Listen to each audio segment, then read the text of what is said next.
and welcome to this very special edition of the Irish Wrestling Podcast. My name is Mark O'Brien. I'm joined today by somebody very, very special. He's from an AEW superstar. He's a Ring of Honor superstar. He's somebody I've been following since pre-COVID, and when he was a part of Shane Taylor Promotions as part of the Ring of Honor setup at that time. Or strange point in wrestling history, everything moving from one promotion to another, moving into the worldwide pandemic. He's a three-time Ring of Honor six-man tag team champions, as I mentioned previously. He was a member of Shane Taylor Promotions. He then pivoted. He was a member of the Embassy, then the Mogul Embassy. He was in the Cage of Agony. He's also one half of the Gates of Agony with Toa Leona. It's the one and the only Bishop Kaun. Kaun, how are you doing today, my friend? Pretty well. How are you doing? I'm absolutely excellent. Listen, I really do appreciate you jumping on here now. As I said before, I've been a fan of your work since pre-COVID, when you're coming through Ring of Honor system, when Ring of Honor was really firing on all cylinders.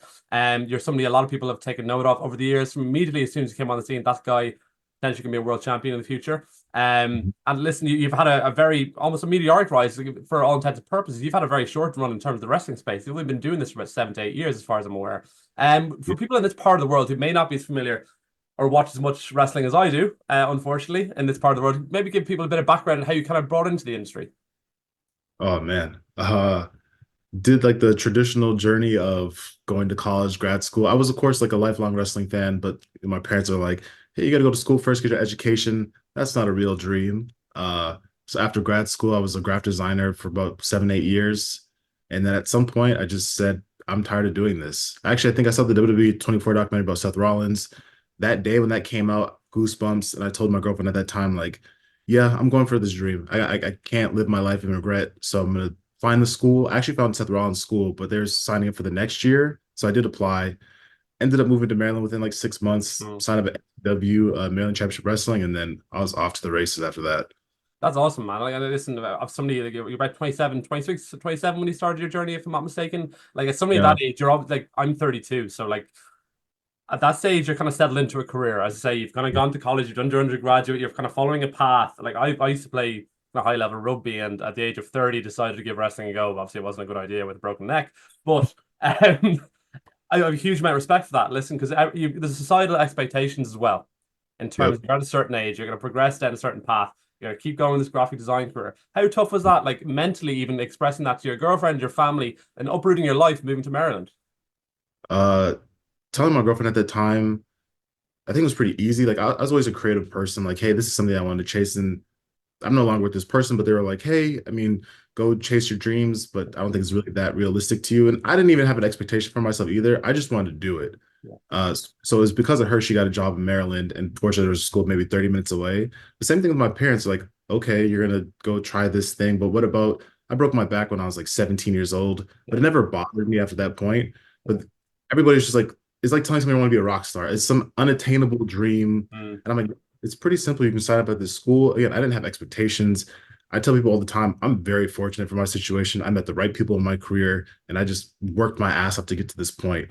But it was definitely a mental grind to go from work all day, drive 2 hours to go throw yourself at the ground. It was very humbling to, like you said, when you start something later in life, like I sucked. Of course you suck. You don't know what you're doing. Yeah, To yeah. do lockups and wrist locks, and it's this whole new thing, but you want to be so great at it so fast. And it takes some time to be good at this stuff.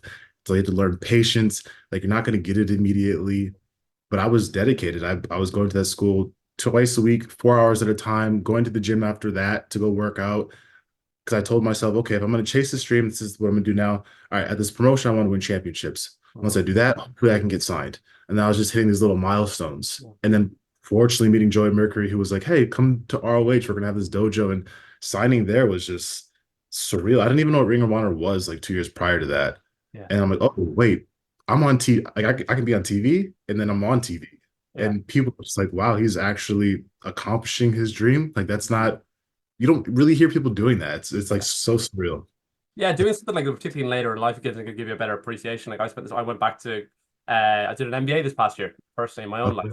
Kind of, you've got a different focus and different appreciation of what you want to do with your life. So that's huge respect for you, kind of going above and beyond to do that. Like I'd say, like you kind of debuted in 2017, and within 2018, suddenly you're playing in Ring of Honor. There is obviously a level of fortuity. Kind of moving, uprooting your life, moving to Maryland, Ring of Honor being kind of based in that area. Like, as obviously it wasn't by design, but listen, how cool is that? Listen, within a year and a bit, say, of starting your training, suddenly you're signed to at that time probably the second biggest promotion in America. Like, what was that like? Uh, It was crazy. I remember telling my coworkers, like, yeah, I'm a professional wrestler. I just wrestle on the weekend. And then people would start seeing me on TV randomly. I remember one of my friends was at a bar. He's like, yo, I just saw you in a match on TV, playing wrestling. You're on Mm, TV. That's, uh, again, so it's just very crazy to me. Like, there's no blueprint for this. yeah. So even being in the dojo, and then that system was completely different from where I started. So being with Joey Mercury, Mm, 4 to 5 days a week. On the weekends, we were part of the dojo, so we were driving to these shows, setting up the rings, wake like you're at the ground floor again, mm, very humble. Where I gotta wake up at 5 a.m. to go set this ring up for the show that's at 8 p.m. and then break it down and drive 6 hours to the next, not sleeping. I have to go back to work on Monday, but like I didn't really appreciate that until now. Like I memories I've had with these people in the dojo and just fucking grind, man. It yeah. was a grind. And like fortunately and unfortunately at the time, ended my relationship. So like that was a way for me to focus even more. Mm, It was work, wrestling, gym every day for like a year and a half straight. And like people could tell when Joey met me, he was like, there's three things that make a great wrestler: promo, how you look, and your wrestling ability. If you have two of the three, you'll probably be okay. And mm. he's like, you fucking great. You work pretty well.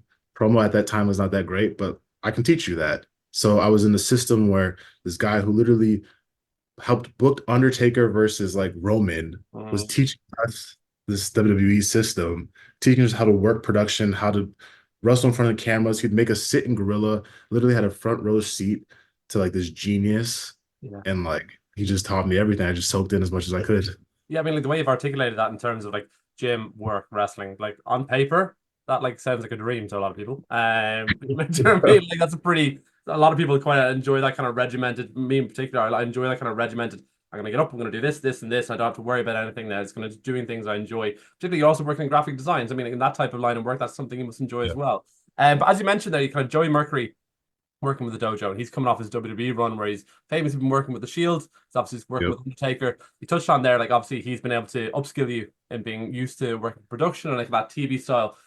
Did that obviously that enabled you to be ready to go straight onto Ring of Honor television at the age of 28, 27, 28? We've been wrestling for just over a year. Obviously, that must have been a huge grounding. Oh yeah, definitely. That was the whole purpose of the dojo with him. Of course, there was like this tryout group of us got brought there, but then he had a small group.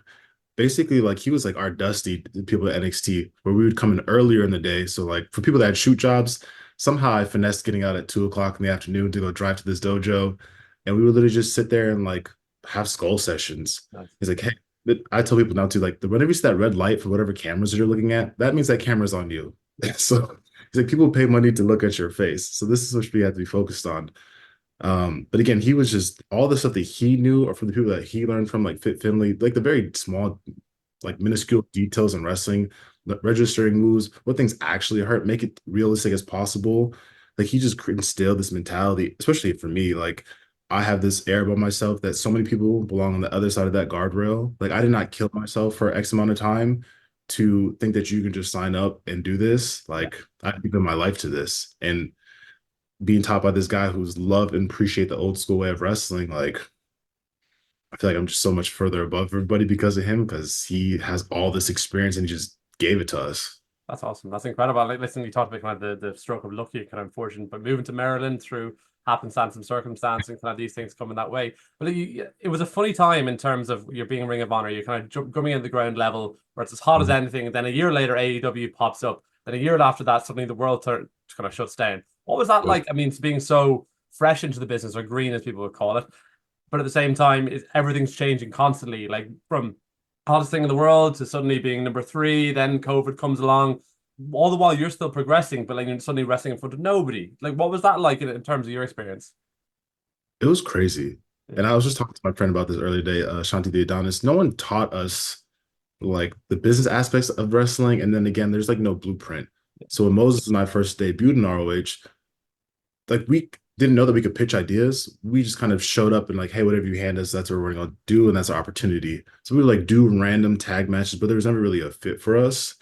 And then after Joey left, I guess Shane Taylor pitched some idea to us, and they're like, hey, why not? Like he's on TV. Let's formulate this group. We had similar ideas of how we want to be presented.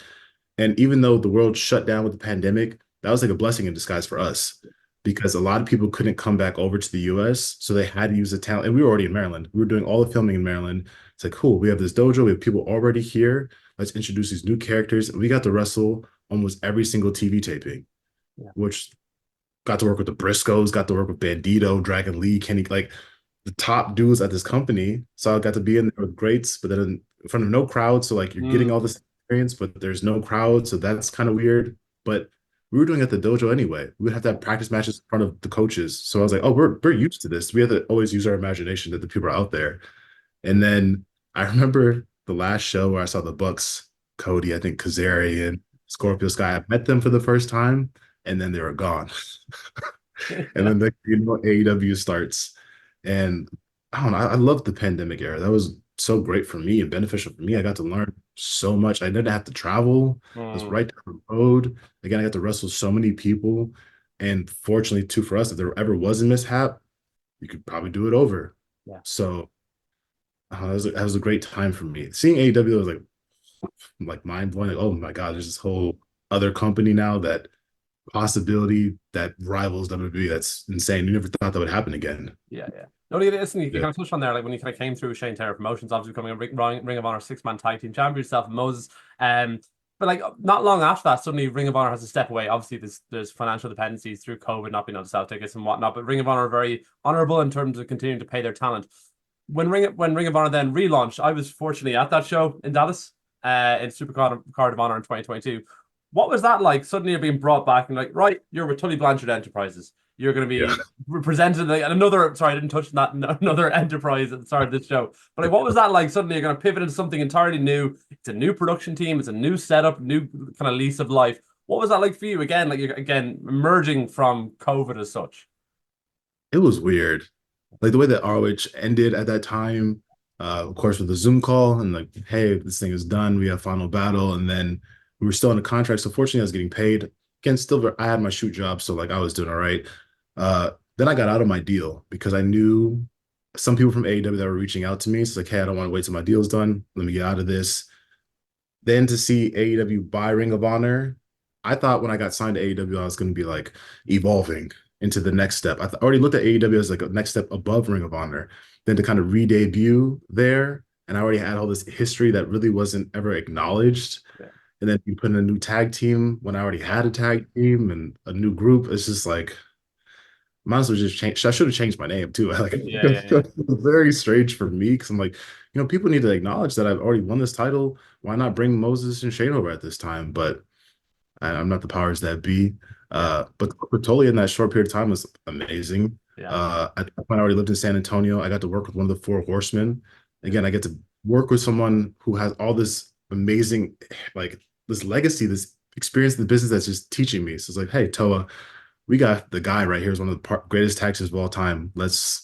I don't know you that well. I just met you like a month ago, but let's fucking knock this door down if this is our opportunity. Yeah. I mean, it was a funny time. Like obviously, like you'd be watching Dynamite because there was no Ring of Honor television at that time, and you guys would sporadically kind of appear, like particularly kind of building up towards that Death Before Dishonor pay per view. I remember kind of vividly seeing you guys in a segment during the crowd, and they're kind of building up towards like Gresham matches with Claudio in that pay per view, and then you turn on the pay per view Death Before Dishonor, and suddenly you're now as part of the embassy. Like that must have been chaos. Like just in terms of like for an individual talent, you've just been settled into a new tag team, new Yeah. manager, new identity, having to restart fresh. Like what did that feel like having to, I don't know, like start all over again once more? Uh, that day was just kind of weird. I Yeah. remember we got a shirt that like the first Tully Blanchard Enterprises shirt, which is like we have three. There's only three of them. We each have one of the group. And then Tully doesn't show up to the show, which is things Yeah. happen. Yeah. Nana was on the way and just kind of rolled with the punches. I was like, hey, I remember messaging Prince Nana like a year and a half prior. I was like, hey man, because I was always trying to find like African wrestlers or who had African heritage. It's like, dude, I'm a fan of your work. Like, I didn't actually really know about you before. And then to see him show up, I'm like, wow, that's funny. Like the irony in this that I just Mm. a while ago we kind of connected and now I get to work with you. So that's cool. I did a deep dive on the embassy, the legacy that the embassy had. I'm like, well, cool. Let's do this. I'm gonna hopefully be your crown jewel. So No, you did. And like, listen, you went off for the races then. Like, obviously, shortly after them becoming Ring of Honor six-man tag team champions again, you're having massive matches with like you're facing like Dalton and the boys. You obviously had your back and forth with the Elite, which was pretty cool. Like, what was that shot like? You getting to perform last year a Grand Slam rather, over at Arthur Ashe Stadium against the Elite. What was that? What were those series of matches like? That was really cool. Yeah. Toa and I always just kind of have to remind ourselves that we've almost faced everybody on the roster here. Mm. And I don't think we get the respect that we deserve. Our second match was against FTR in the main event of Battle of Belts. Yeah. And people have to remember that tag teams get all this experience together. They either train together, have time on the road together. We literally just were met, put together, second match, FTR. Yep. You better pull it together and fucking show up, which I thought we did. We got to wrestle them again. We got to wrestle like Sean Spears, and we finally got to meet with the Elite. And again, I just think about these full circle moments. I met these guys a couple years ago when I was in the dojo, carrying people's shit and setting up rings, and now I'm wrestling them for the 6-man belts at this amazing arena, this highlight spot of the match, and got to beat them to win the belts back. Like, I think I even had goosebumps like after that match. Like, that was just so crazy to think about. It was awesome, and like getting construction there, like you run from debuting as a fresh tag team. Tag team wrestling is my thing. Like in terms of, I think it's when it's done right, nothing's better. Like FTR, they're probably my favorite tag team of all time. They're my favorite act in wrestling, one of them of all time as well. And like when I'm watching your work, you can see yourself in tow at this growing match on match. And given that there's like a trios division, a 6-man tag division, I sometimes watching AEW can get frustrated because it could sometimes feel like that might necessarily take away from tag team wrestling as such because you're trying to force something as well. So that's just from a fan's perspective. And earlier this year, when I vividly remember this moment when you guys on screen, you then turn on Swerve Strickland to become the Cage of Agony, Brian Cage. You dominated the screen. You were the first. It felt like you kind of really came out of your shell. You were the one shit talking down the camera. You could see this all. No, it was really vivid. And I was like, hey, right, never mind Cage of Agony. Fucking it's going to be the Bishop of Agony or whatever it is. It felt like you could see your animation, your stress levels, your vitriol for whatever stresses you've gone through over the last number of years all seemed to come out in that one moment, and you really dominated the screen. Like, how, I suppose, cathartic was that in that moment, and like how cool did that moment feel for you? Well, I just got chills thinking about that. Yeah. I think a lot of my time at AEW, there's definitely like a lot of frustration. So I think at that building up to that moment, like people will tell me that I wrestle pretty angry. I'm pretty pissed off all the time. Like there's a lot of frustration built up. So it was just at that time where I kind of said in this backstage promo, like, Swerve, you've opened these doors you got these doors open for yourself, but you forgot about the gates. We were the ones that helped get you here. And you just forgot about us. You win the title, and then you never asked us to come to TV to help you. Like, you just completely forgot about us. We were this group, we were this entity, we were supposed to take over AEW, and where are we? Brian gets to show up, or even Brian made a point that he was the wrong Cage taken to London last year. Yeah. I thought we were supposed to do this all together. So that was some real feeling towards him. Yeah, no, when things are authentic in wrestling, they kind of come out the best as well. Like, I think when people can really resonate with that as well. Like in terms of the summer so far, like following that moment, that you had a kind of short-lived program with back and forth with Swerve. You haven't necessarily been as featured on television as much. And like as somebody who's a huge fan of you, particularly the three of your group, I think even though on paper you all look like three jack dudes, you're all very different. You've got one bodybuilder, you've got one guy who kind of trained. I've got a rugby background, so I very much appreciate your kind of strength and conditioning, athletic kind of background. And then you've got one giant kind of bulldozer Samoan. So you each have bring something different to the table, which is really, really, really unique. And I watched you guys in the tag league last year when you're over in the house doing your stuff with House of Torture and whatnot. Like, what's your this summer been like for you? Obviously, you did your short program with Swerve, but what's it been like the last number of weeks when you haven't necessarily been featured on Dynamite? You haven't been the forefront of this kind of Arlington residency and whatnot, building towards All In the summer. I am angry. Honestly, I'm fucking pissed. Just because even from my own standpoint, last year I wrestled like 85 matches. Yeah. This year maybe I'm like at 30. Okay. I had a goal to reach 100 matches, and it's just not happening for me this year. Especially coming off the tag league too, where Toa and I wrestled 17 matches in 23 days. We felt so motivated after that. Like we went there with no expectation. I don't think people even thought that we would be able to like keep up with people from New Japan. We did. Yeah. And the moments that we had, we got to beat Bullet Club, the War Dogs. We got to beat another team. Like, we got to stand in the ring with Okada and Tanahashi. We're not just some like run-of-the-mill people. Like, we stand in the ring with these people, and we look like we deserve to be there. Yeah. So I don't understand why we don't get the respect that we deserve. I don't understand why people are afraid to book me on the independents because they think I'm going to hurt somebody because I wrestle angry. I'm a bad motherfucker, honestly. Like, I don't know. I have a lot of frustration, so that needs to change. Something has to change because I've been told my entire career I look like a star, so why have I not been presented like one?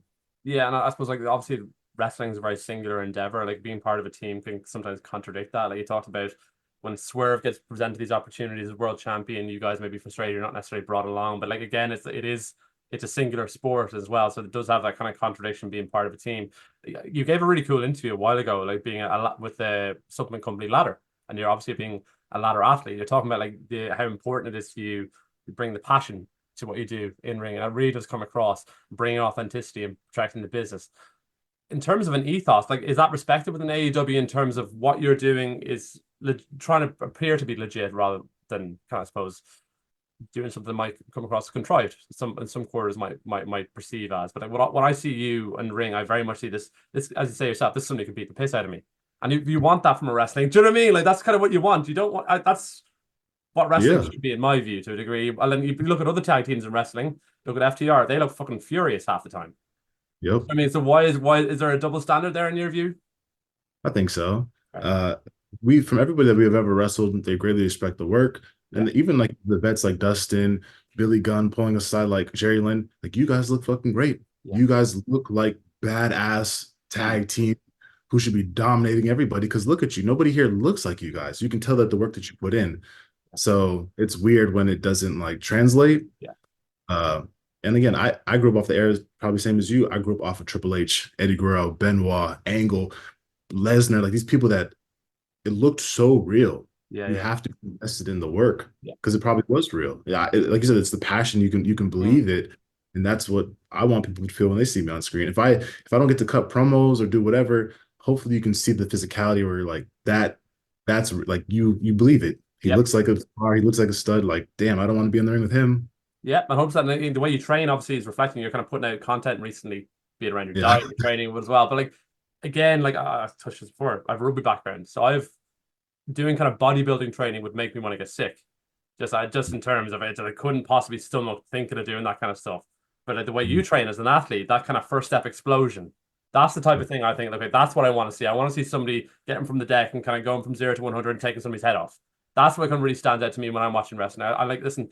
I'm very much a believer that hard work pays off, and I've no doubt huge things around the corner for you this summer. Like in terms of kind of the immediate future with AEW, obviously sometimes being pissed off is a good thing because then you never know what's coming up next. The next time you make the most of a situation. What are your kind of immediate goals with an AEW and Ring of Honor over the rest of the summer? I know Toa and I with those tag belts. Yeah. Both of them for Ring of Honor and AEW. I don't know if they're really recently defending these tag titles. So why Mm. don't you give us some opportunities? Because I'm down to be the workhorse. We Yeah. want to wrestle every week. We want to be those people. This is what we work so hard for. When Toa and I met, we talked for like 3 hours, and I'm like, I like this guy. Him and I have the same mentality. Like you said, hard work's going to pay off.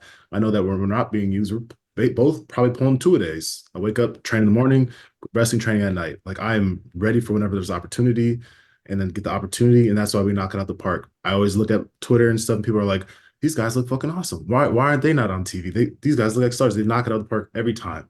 So I'm one of those people tweeting that at the same time. But anyway, but you talk about like a hard work paying off. Like people who have eagle eyes will notice. I suppose you touched on it earlier. You're training at Devon School. You're also training at the Dungeon, where you touched on Ashanti Theodonis earlier, with Angelo Dawkins, people from other companies, people I've come from my world over here, like man like Derice and like LJ Cleary from here in Ireland have been over to the Dungeon as well.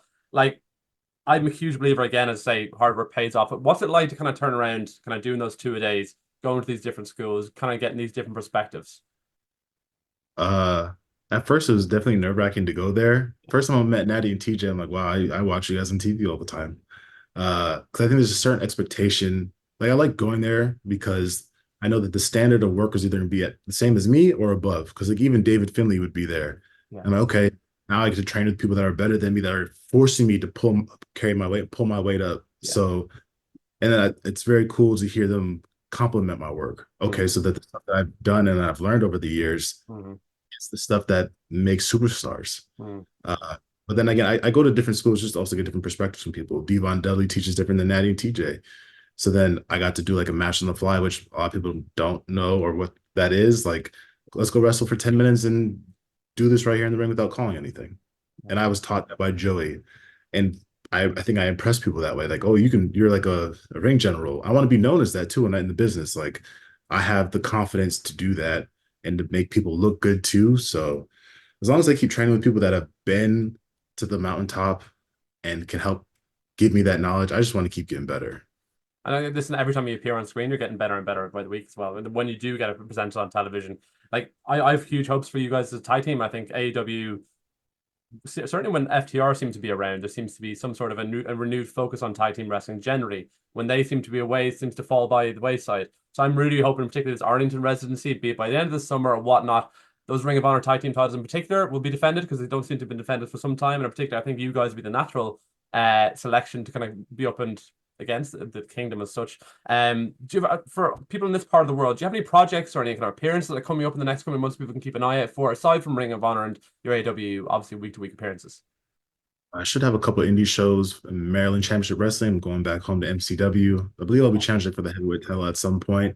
There's a couple other indies on the East Coast that I'm trying to get booked for. Other than that, I just started taking acting classes like 2 months ago. I Nice. have a couple more other semesters starting next month. So hopefully you might see me in commercials or on TV at some point because I'm not going to be busy doing wrestling stuff. I'm trying to get the acting game started. So I'm just trying to perfect my craft. That's absolutely incredible. And listen, throughout this interview, you've really articulated the importance of hard work and where it's gotten to you. And again, like you talk about your frustrations, but I suppose you put things in context. You've only been wrestling for 7 or 8 years, and the Yeah, journey you've kind of yeah. gone through in that stage and what you've achieved in terms of even being able to train with Natty and TJ and Devon on these places, and you're being a ring general and you're training with David Finlay. I've no doubt over the coming years you're going to achieve so much more. People say patience is a virtue, but I wouldn't be a big believer in that myself. So listen, people who are demanding and want more and put work in, they do get rewarded in the long term, is my view. So Bishop, I really want to thank you for your time this evening and going above and beyond for facilitating me today. Oh, thank you so much. I greatly appreciate it. No worries. Listen, thank you again.